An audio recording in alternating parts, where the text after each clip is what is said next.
Peristiwa Gerakan 30 September atau G30S yang menyimpan duka lama hingga misteri di baliknya.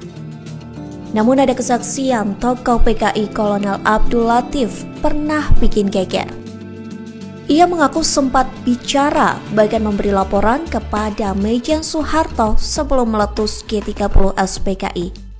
Latif mengaku sudah beberapa kali mewanti-wanti adanya upaya kudeta oleh Dewan Jenderal. Menurut Latif, Soeharto hanya bergeming mendengar informasi itu. Bahkan di malam 30 September 1965, Soeharto mengabaikan Latif yang menyampaikan rencananya menggagalkan kudeta.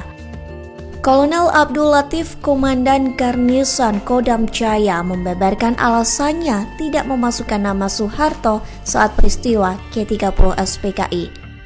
Menurut Latif, dalam kesaksiannya di Mahkamah Militer menjelaskan bahwa Jenderal Soeharto saat itu merupakan loyalis Bung Karno.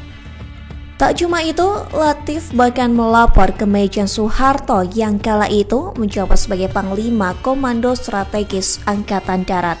Langkah ini dilakukan Latif setelah laporannya tak ditanggapi oleh Pangdam Jaya Maijen Umar Wirahadi Kusuma dan Pangdam Brawijaya Maijen Jenderal Basuki Rahmat. Menurut Latif, laporannya terkait peristiwa itu tak digubris lagi oleh Soeharto. Hingga kemudian peristiwa tersebut benar-benar terjadi. Latif yang ketika itu menjabat sebagai Komandan Brigade Infanteri 1 Kodam 5 Jaya datang melapor kepada Soeharto.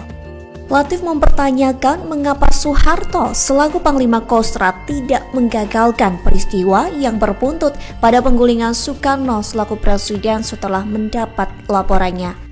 Soeharto sendiri mengakui ia bertemu dengan Latif menjelang peristiwa G30S, namun ia memberikan kesaksian yang berganti-ganti.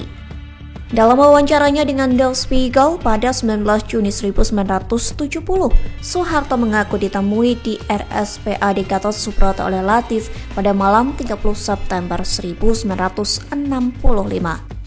Soeharto tengah menjaga anak bungsunya, Hutomo Mandala Putra alias Tommy, yang dirawat karena luka bakar akibat ketumpahan sop panas.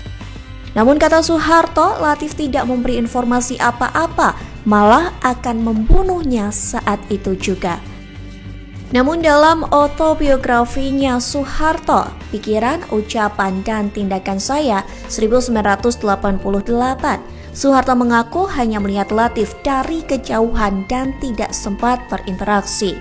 Kemudian Latif menjadi tahanan politik karena tuduhan terlibat G30S PKI sejak tanggal 11 Oktober 1965.